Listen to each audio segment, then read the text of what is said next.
ओम नमो नारायण। आज मैं आप सभी को सुनाऊंगी श्री अनंत चतुर्थी की व्रत कथा। कृपया ध्यानपूर्वक सुनिए। एक बार महाराज युधिष्ठिर ने राजसूय यज्ञ किया। उस समय यज्ञ मंडप का निर्माण सुंदर तो था ही, अद्भुत भी था।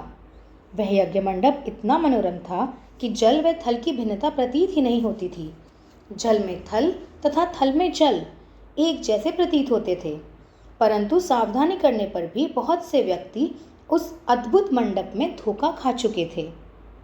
एक बार कहीं से टहलते टहलते दुर्योधन भी उस यज्ञ मंडप में आ गया और एक तालाब का स्थल समझकर उसमें गिर गया। द्रौपदी ने यह देखकर अंधे की संतान अंधा कहकर उसका उपहास किया, जिससे दुर्योधन को बहुत क्रोध आया। यह बात उसके हृदय में बाण समान लगी और उसके मन में द्वेष उत्पन्न हो गया और उसने पांडवों से बदला लेने की ठान ली। उसके मस्तिष्क में उस अपमान का बदला लेने के लिए विचार उपजने लगे। उसने अपना बदला लेने के लिए पांडवों को जुए में पराजित कर दिया। पराजित होने पर प्रतिज्ञा अनुसार पांडवों को 12 वर्ष के लिए वनवास और 1 वर्ष के लिए अज्ञातवास भोगना पड़ा। वन में रहते हुए पांडव अनेक कष्ट सह रहे थे। एक दिन भगवान श्री कृष्ण जब उनसे मिलने आए, तब युधिष्ठिर ने उनसे अपना दुख कहा और दुख दूर करने का उपाय पूछा। तब श्री कृष्ण ने कहा कि हे युधिष्ठिर, तुम विधि पूर्वक अनंत भगवान का व्रत करो। इससे तुम्हारे सब कष्ट दूर हो जाएंगे और तुम्हें तुम्हारा खोया राज्य पुनः मिल जाएगा। इस संदर्भ में श्री कृष्ण ने उन्हें यह कथा सुनाई। प्राचीन काल में सुमंत नाम का एक नेक तपस्वी ब्राह्मण था।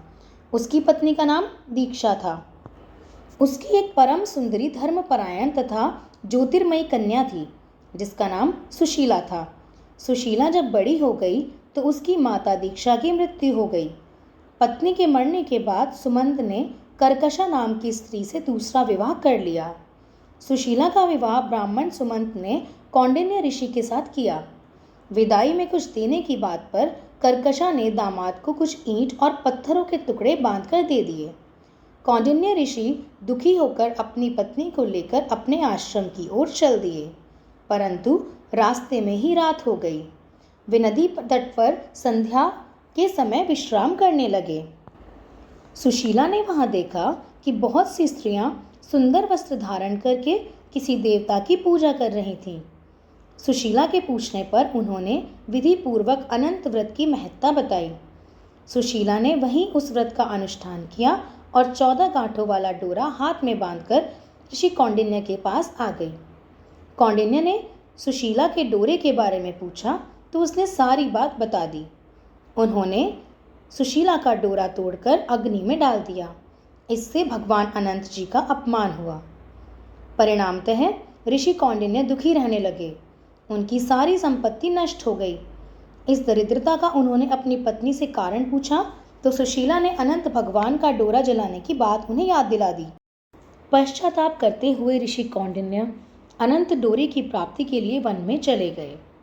वन में कई दिनों तक भटकते भटकते निराश होकर वे एक दिन भूमि पर गिर पड़े। तब अनंत भगवान ने प्रकट होकर उनसे कहा कि हे कौंडिन्य, तुमने मेरा तिरस्कार किया था, उसी से तुम्हें इतना कष्ट भोगना पड़ा है।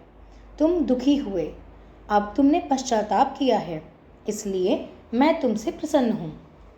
अब तुम अपने घर जाकर विधि पूर्वक अनंत व्रत करो।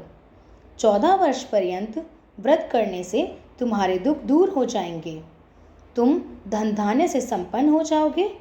कौंडिन्य ऋषि ने वैसा ही किया और उनके सारे क्लेशों से उन्हें मुक्ति मिल गई।